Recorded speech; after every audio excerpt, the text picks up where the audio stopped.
बुढ़िया रास्ते में गिर गई। एक नौजवान मोटरसाइकिल लेके जा रहा था, वो नज़र पड़ गई तो मोटरसाइकिल खड़ी किया, बुढ़िया को जाके उठाया कि दादी उठ, दादी उठ, दादी चोट लग लो ना कि उठ उठ उठ उठ। तो बुढ़िया उठी। वो बुढ़िया बोली बेटा जितना जल्दी तुम हमको उठाया ना, हम दुआ करते हैं उतना जल्दी अल्लाह तुमको भी उठा ले। खाने जेटे ने भी एक मुकर्रिर थे, तकरीर करते थे, तो घड़ी तो थी नहीं, तो तकरीर करने जब बैठते थे ना तो वो जेब में टेबलेट रखते थे वो। तो जब तकरीर शुरू करते थे तो वो टेबलेट निकाल के मुंह में रख लेते थे। 1 घंटे में वो टेबलेट मुंह में घुल जाती थी, ये समझ जाते थे 1 घंटा हो गया, माइक छोड़ देते थे, कुर्सी से नीचे उतर जाते थे। वो मा लेना इल्लल बला। एक मरतबा टेबलेट रख के तकरीर शुरू किए, 1 घंटा हो गया, 1.5 घंटा हो गया, 2 घंटा हो गया, ना टेबलेट मुंह में घुल रही है, ना मौलवी साहब माइक छोड़ रहे हैं। एक आदमी उठ के चला गया, बोले मौलवी साहब आप की हैं ये आज माइक नहीं छोड़ो मौलवी साहब। एक नौजवान बैठा रह गया तो हजरत ने कहा कि बेटा सब चला गया, तुम क्यों नहीं गए? इससे पता चलता है कि मेरी तकरीर तुमको अच्छी लगी है। वो नौजवान बोला कि नहीं ऐसी बात नहीं है। बोला फिर क्या बात है? तो नौजवान बोला कि जिस कुर्सी पे बैठ के आप तकरीर कर रहे हैं वो कुर्सी मेरी है, जल्दी उठिए हम कुर्सी लेकर घर जाएंगे। तो हजरत ने कहा कि भाई रोज़ाना टेबलेट घुल जाती थी, आज क्यों नहीं घुली? जब टेबलेट मुंह से निकाले देखे टेबलेट की जगह शेरवानी का बटन चला गया। बुढ़िया रास्ते में गिर गई। एक नौजवान मोटरसाइकिल लेके जा रहा था, वो नज़र पड़ गई तो मोटरसाइकिल खड़ी किया, बुढ़िया को जाके उठाया कि दादी उठ, दादी उठ, दादी चोट लग लो ना कि उठ उठ उठ उठ। तो बुढ़िया उठी। वो बुढ़िया बोली बेटा जितना जल्दी तुम हमको उठाया ना, हम दुआ करते हैं उतना जल्दी अल्लाह तुमको भी उठा ले। खाने जेटे दुआ होबे कबूल होबे, जेटे दुआ होबे मकबूल होबे। अल्लाह पाक हम सबको बैठने की आने की सुनने की अपनी बारगाह में कबूल अता फरमा ले। बस दुआइया कलमात के चंद अशार है जो आपकी समातों के हवाले कर रहा हूँ, इंशाअल्लाह सुनेंगे मेरे भाई। गुनाहों पे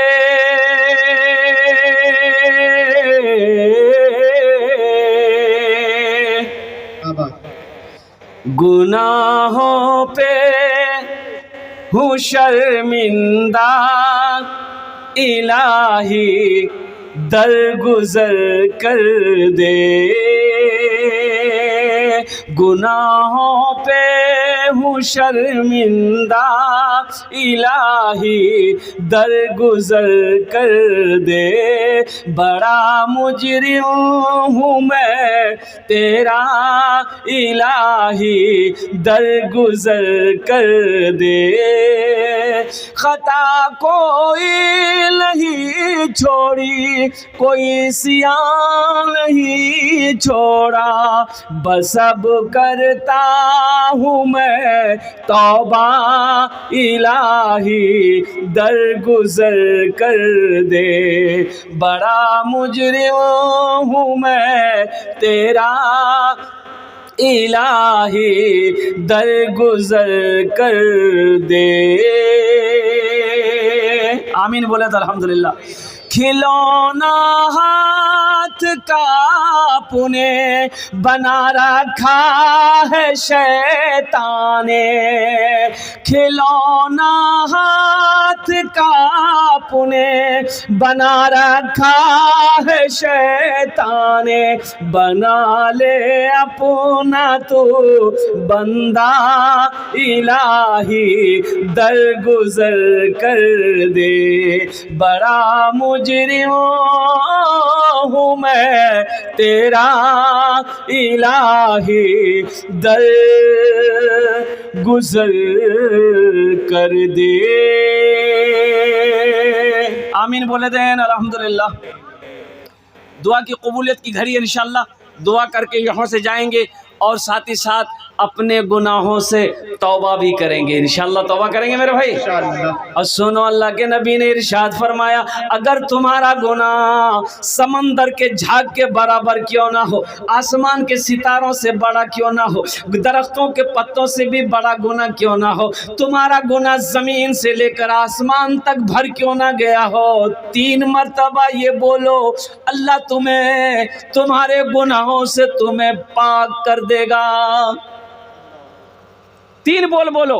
अल्लाह के नबी जनाब मोहम्मद रसूलुल्लाह सल्लल्लाहु अलैहि वसल्लम इरशाद फरमाते हैं कि तुम गुनाह करते करते थक गए हो, जमीन से लेकर आसमान तक तुम्हारा गुनाह का ढेर हो गया है, ये 3 बोल बोल लो, अल्लाह तुम्हें गुनाहों से ऐसा पाक कर देगा जैसे अभी कोई बच्चा अपने माँ के पेट से पैदा हुआ। इंशाल्लाह बोलबेन, 3 बोल बोलबेन। अल्हम्दुलिल्लाह मेरे साथ बोलो भाई, मैं मेरे साथ बोलो, सब मिलके बोलना, अल्लाह मेरी तौबा, अल्लाह मेरी तौबा, अल्लाह मेरी तौबा। बुखारी शरीफ की हदीस है, बनी इसराइल के ज़माने का अल्लाह के नबी सल्लल्लाहु अलैहि वसल्लम ने एक वाक़या सुनाया, अपने सहाबियों को एक वाक़या सुनाया। तो मेरे सहाबियों सुनो, बनी इसराइल के ज़माने में एक बहुत बड़ा कातिल था, बदमाश था, डाकू था। ओहो 99 आदमी को मार चुका था। भाई कितने आदमी को मारा? 99 आदमी को मार चुका था। आखिर था तो इंसान था, सोचा कि कल को मेरी मौत हो जाएगी, कल को मेरी मौत हो जाएगी, मैं इंतकाल हो जाऊंगा। अल्लाह अपने कटघरे में खड़ा करेगा, अल्लाह पूछेगा मेरा बंदा दुनिया में 99 आदमी को मारा, इसका जवाब दो। तो मैं क्या जवाब दूंगा? ये दुनिया है, शायद मैं अपने गुनाहों से तौबा कर लूँगा तो शायद मेरा अल्लाह मेरी तौबा को कबूल कर लेगा। वो एक राहिब के पास पहुँचा, पादरी, वो जो चर्च होता है, चर्च का जो पादरी होता है, वो राहिब होते हैं, उनके पास पहुंचा आबिद।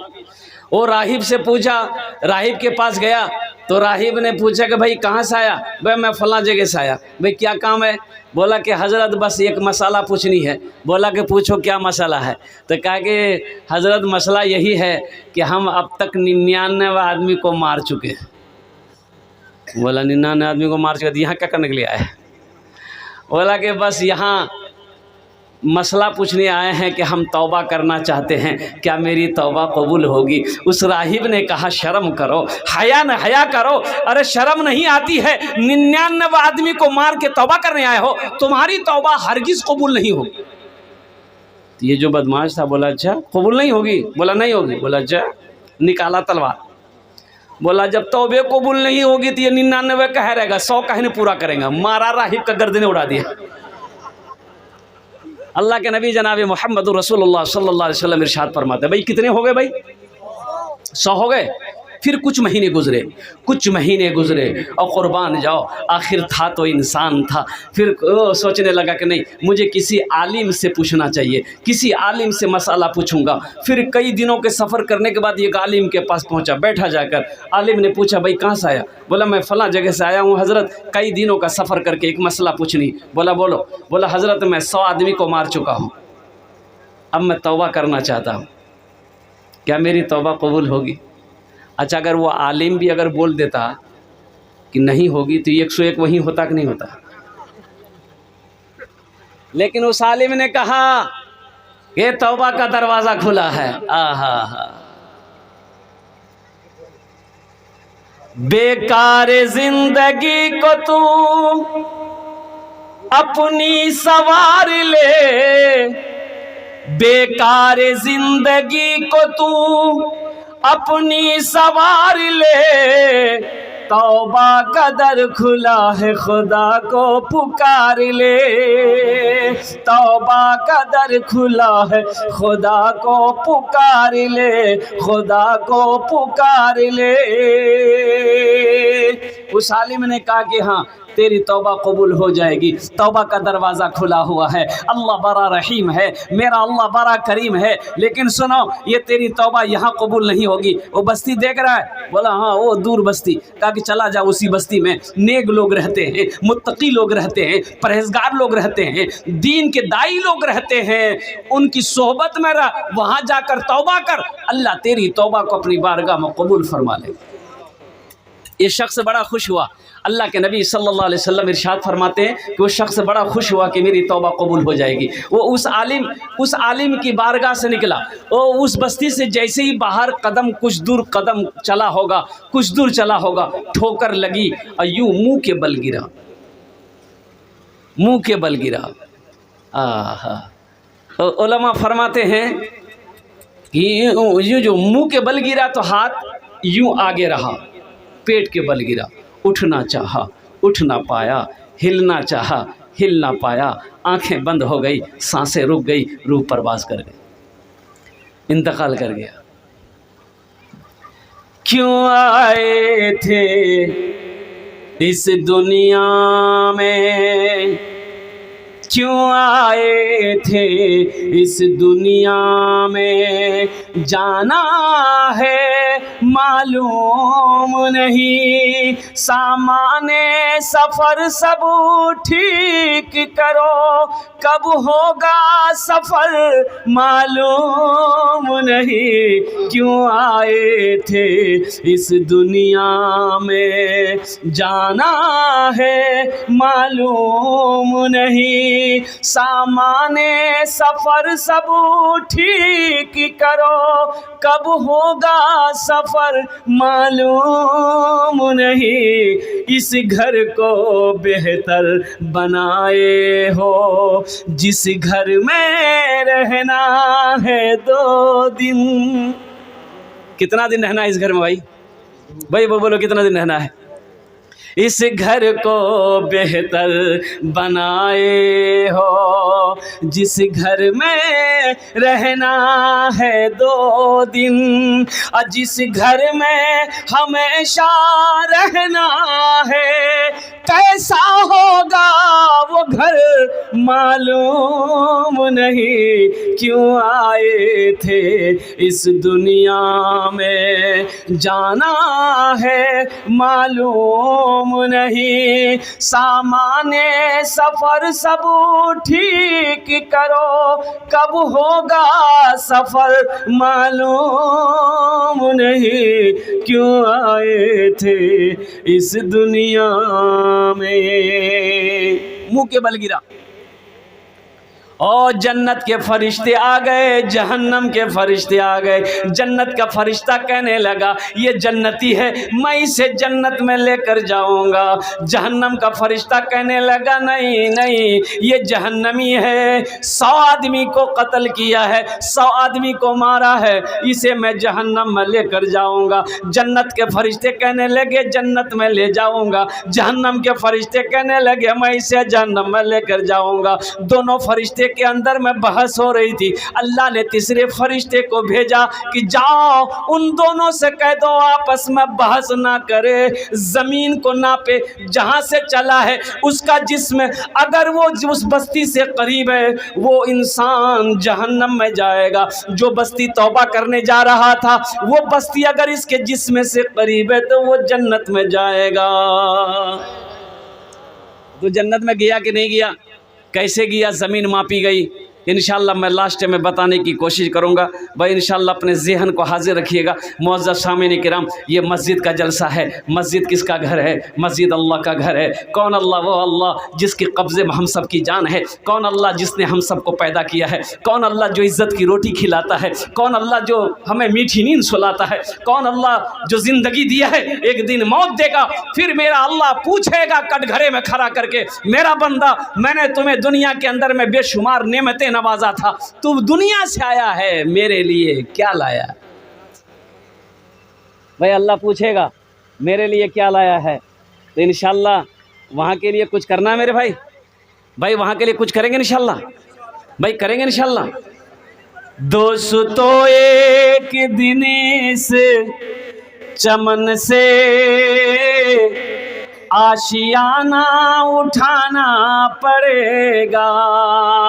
दोस्तों एक दिन इस चमन से आशियाना उठाना पड़ेगा। दोस्तों एक दिन इस चमन से आशियाना उठाना पड़ेगा। उठ गया जिस घड़ी आबोदाना, उठ गया जिस घड़ी आबोदाना, छोड़कर सबको जाना पड़ेगा। उठ गया जिस घड़ी आबोदाना, छोड़कर सबको जाना पड़ेगा। कब्र में फेंक देगा ज़माना, फेंक कर लोग होंगे रवाना। मरने के बाद ना खेला देखना है, खेला देखो। भाई मरने के बाद कौन किसको याद रखता है मेरे भाई? कितना दिन याद रखेगा? 2 महीना, 6 महीना, साल भर के बाद तो फिर आपका कोई नाम लेने वाला नहीं होगा, आपका कोई तज़किरा करने वाला नहीं होगा। ये दुनिया में मोहब्बत तो उसी वक्त तक मिलती रहेगी जब तक आपकी आंखें खुली हुई है, जब तक ये सांसें चल रही है, जब तक जिस्म सही सलामत है। सब आपके अपने हैं। जैसे ये जिस्म कमज़ोर हो गया, अल्लाह अकबर कबीरा, जैसे इस दुनिया से आप चले गए, फिर कौन किसको याद करता है, कौन किसका नाम लेता है मेरे भाई? इसलिए मैं कहता हूँ कि जिसकी ज़िंदगी अच्छी होगी उसकी मौत अच्छी होगी, जिसकी ज़िंदगी बुरी होगी उसकी मौत बुरी होगी। इसलिए ज़िंदगी अच्छी गुजारो, ज़िंदगी अच्छी गुजारो। और ज़िंदगी अच्छी गुजारने के लिए सबसे पहला काम क्या करना पड़ेगा मेरे भाई? ओ, नमाज़ पढ़नी होगी। सबसे पहला काम क्या करना पड़ेगा बोलो? तो इंशाअल्लाह यहाँ पर जितने भी हमारा बच्चा नौजवान बैठा है, ओ हो, इसमें से बहुत सारे बच्चे सिर्फ जुमे की नमाज़ पढ़ते हैं। इसका नाम हम रखें जुम्मन मियाँ।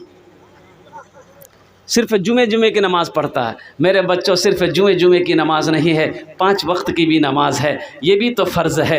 और कुर्बान जाओ हश्र के मैदान में सबसे पहले पूछ नमाज की होगी। एक बात याद रखना, एक लाश मिली नाले में, एक लाश मिली, बस्ती वालों की नज़र पड़ गई तो वो लाश तैरता हुआ नाला से बहता हुआ आ रहा था। तो लोगों की नज़र पड़ गई तो बस्ती वाले जमा हो गए कि भाई कहर लाश है, के मर गई है, मियाँ निकालते। तो 4-5 नौजवान आगे बढ़ा, वो लाश को निकाला। बोला कैसे पहचानते? बोले नहीं भैया, हमें नहीं पहचाना। कैसे जी? लाश फूले गई है। जिसमें फूल गया था, ऐसा पता चल रहा था कि मरने वाला कम से कम 2-3 दिन पहले मरा है। इसकी शक्ल पहचान में नहीं आ रही है, मरने वाला कहाँ का है, किस बस्ती का है, किस इलाके का है। बोले कहते कैसे पहचान में आएगा? भाई ये देखो तो पहचानो तो सही, ये मुसलमान है कि नहीं है, ये इधर का है कि उधर का है, पहचानो तो सही। बोले कन्ने पहचान है बे, दाढ़ी तो छे नहीं, चेहरे पे दाढ़ी नहीं है, इस्लामी लिबास नहीं है, तो कन्ने पहचान में? भाई पहचान में आएगा? अरे बोलो ना, पहचान में आएगा? नहीं आएगा। बोलेगे भाई आधार कार्ड देख यार, कुछ कागज वो छेद वो देखते, आधार कार्ड और नाम से पहचाना जाएगा। भाई नाम से पहचान में आता है ना। बोले निकालो, आधार कार्ड निकाला, आधार कार्ड मिल गया उसके जेब में, तो आधार कार्ड में लिखा हुआ था नाम से यार चिंटू। बोले बापेर नाम? बोले बापेर नाम से मिंटू। पहचान में आएगा? वो कैसे समझ में आएगा? चिंटू इधर भी है उधर भी है, मिंटू इधर भी है उधर भी है, राजा इधर भी है उधर भी है, पप्पू इधर भी है उधर भी है, लड्डू इधर भी है उधर भी है। तो बोले कन्ने हवे समझो नहीं ओसो हो, ये मुसलमान छे कि की छे नी छे, समझो नहीं ओसो हो, कन्ने की हवे। तो एक आदमी बोला कि एक आर रास्ता छे यार, पहचाना एक रास्ता छे यार। अब क्या रास्ता हम नहीं बोलेंगे, आप लोग तो खुद समझदार हैं, समझेंगे ना।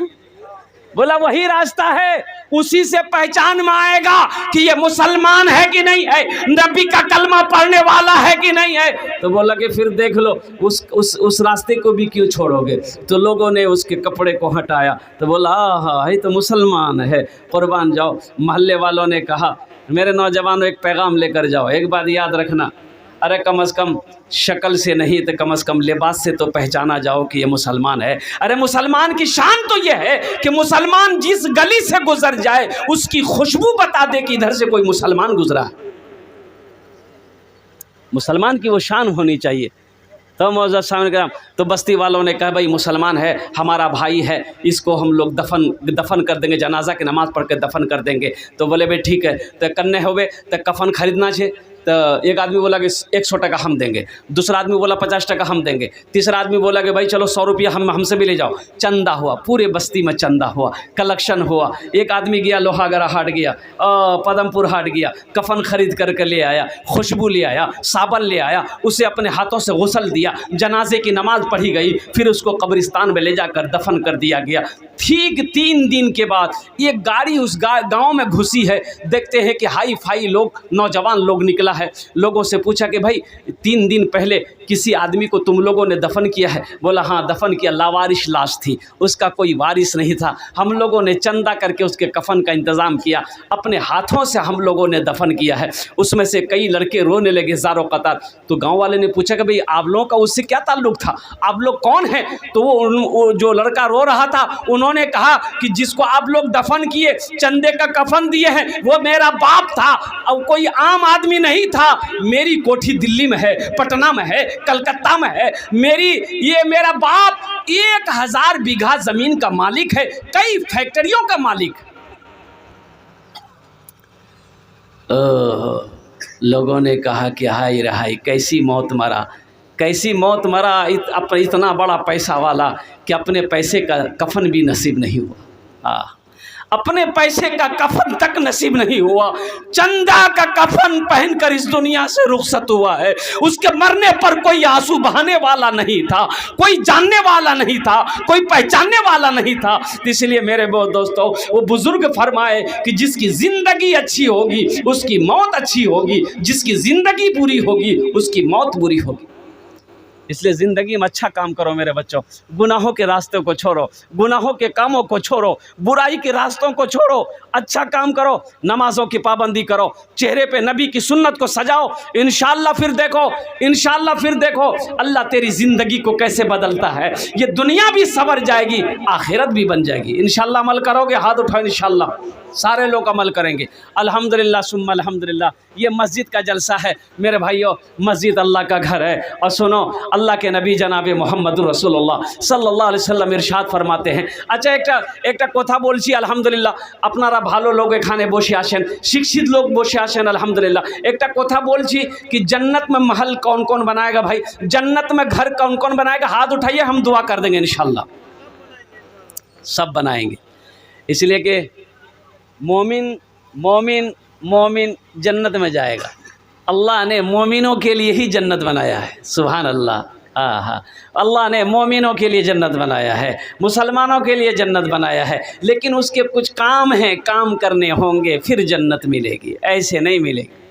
कुछ काम है, कुछ कायदे कानून हैं, उसके मुताबिक ज़िंदगी गुजारनी होगी, फिर जन्नत मिलेगी। तो मेरे भाइयों सुनो, हज़रत उस्मान गनी रावी हैं रदी अल्लाह ताला अन्हु। ये कौन उस्मान? जो खलीफा सौम है, जो दामादे मुस्तफ़ा हैं, वो हज़रत उस्मान गनी जो बहुत बड़े सखी थे, वो हज़रत उस्मान गनी जिसको अल्लाह के नबी सल्लल्लाहु अलैहि वसल्लम ने दुनिया के अंदर में जन्नत का सर्टिफिकेट दे दिया था, जन्नत की बशारत दे दी थी, वो हज़रत उस्मान गनी रदी अल्लाह ताला अन्हु रावी हैं। रिवायत फरमाते हैं कि अल्लाह के नबी ने इरशाद फरमाया, मन बना लिल्लाहि मस्जिदन बनल्लाहु लहू बैतन फिल जन्ना, कि जिसने दुनिया में अल्लाह का घर बनाया, अल्लाह उसके लिए जन्नत में आलीशान महल बनाएगा। आज मौका है, आज गनीमत मौका है कि रहती ज़िंदगी आखिरत के लिए कुछ कर लीजिए। अच्छा क्या भरोसा भाई, अच्छा मान गए कि मेरा 5 बेटा है या 4 बेटा 2 बेटा है, मेरे मरने के बाद मेरा बेटा क्या करेगा नहीं करेगा, कोई गारंटी है भाई? या हम देखने आएंगे? कोई गारंटी नहीं है। क्या पता मेरी बीवी क्या करेगी, मेरे लिए नहीं करेगी, मेरा भाई मेरे लिए कुछ करेगा कि नहीं करेगा। इसलिए अल्लाह के नबी ने इरशाद फरमाया, सबसे बेहतर सदका वो है जो रहती ज़िंदगी लोग अपने हाथों से कर दे, वो सबसे बेहतर सदका है।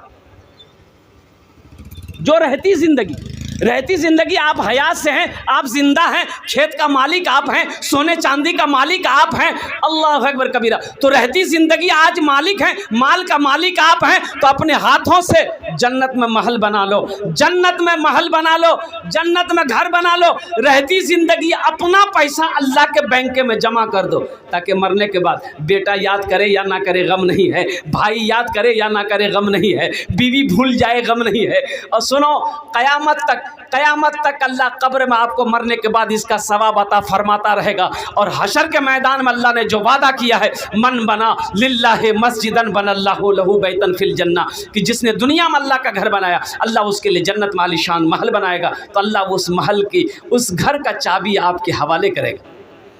और अल्लाह का वादा क्या है? इन्ना वादल्लाहि हक़्क़ुन, अल्लाह का कुरान कहता है इन्ना वादल्लाहि हक़्क़ुन, अल्लाह का वादा हक़ है, अल्लाह का वादा सच्चा है, अल्लाह का वादा पक्का है। तो इंशाअल्लाह भाई जन्नत में महल बनाएंगे इंशाअल्लाह मेरे भाई। अल्हम्दुलिल्लाह ये मस्जिद का जलसा है, हालांकि मजमा कम है, लेकिन मेरे भाइयों मजमा कम है लेकिन मजमे के अंदर में दम है। वो अल्लाह, एक बाप का इंतकाल हो गया, एक बाप का इंतकाल हो गया, बाप का 2 बेटा, बाप को दफन करके आया दोनों भाई, और बड़ा भाई ने छोटे से कहा कि भाई ऐसा करो, बाप का इंतकाल हो गया है, ऐसा करो ज़मीन का हिस्सा करो, ज़मीन का बंटवारा करो, ये दुकान का बंटवारा करो, ये माल है इसका बंटवारा करो। तो छोटे भाई ने कहा कि भैया बात अभी मरी है, कुछ दिन रुके जा। बोला नहीं मोर पास टाइम नहीं से, बाप मर गए, अब्बा मर गए, वो चले गए, वो अपना समझते रहेंगे, हिस्सा करो। तो कुछ रिश्तेदार लोग थे, बोले नहीं नहीं लड़ाई मत कर तुमरा, ठीक से मगरिब बाद बोट अब बैठे हमरा फैसला करे दो कितना के की लीवे नहीं लीवे। तो मामा फुफ्फा खालू रुक गए, मगरिब बाद बैठे तो खालू मामा ने कहा कि रे तोर बा 3 बीघा ज़मीन छोड़े मरे हो तो की करबो। तो छोटा बेटा से पूछा कि रे क्या करेगा, 3 बीघा ज़मीन छोड़ के तुम्हारा बाप मरा है। तो छोटा भाई बोला कि भैया जानेगा। तो भैया बोला कि ठीक है वो 3 बीघा ज़मीन हम रख लेंगे। तो फिर मामा बोला कि 4 गो गाय छोड़कर तुम्हारा बाप मरा है, क्या करोगे। तो छोटका बोला कि भैया जानबे। तो भैया बोला कि ठीक है ये 4 गाय अम्मी रखे लूँ। तो उसका मामा बोला कि एक दुकान छोड़कर तुम्हारा बाप मरा है, क्या करोगे। तो छोटका बोला कि भैया जानबे। तो भैया बोला कि ठीक है ये दुकानों में रखे लूँ। तब मामा बोला कि 25,000 रुपया कर्जा है तुम्हारे बाप के ऊपर में, क्या करोगे। तो छोटका बोला भैया जानबे। तो भैया गर्म हो गया कि सब हम ही जानेंगे, तुम कुछ नहीं जानोगे। अरे बाप का बेटा हम हैं, बड़ा बेटा हम हैं, खेत हम जाने, माल हम जाने, दुकान हम जाने, कम से कम बाप का छोटा बेटा तुम हो, बार का जाति जान। कब्र में फेंक देगा ज़माना, फेंक कर लोग होंगे रवाना। कब्र में फेंक देगा ज़माना, फेंक कर लोग होंगे रवाना। मिट्टी डालेंगे फिर मुट्ठी मुट्ठी, ये भी हिस्सा उठाना पड़ेगा। उठ गया जिस घड़ी आबोदाना, छोड़कर सबको जाना पड़ेगा।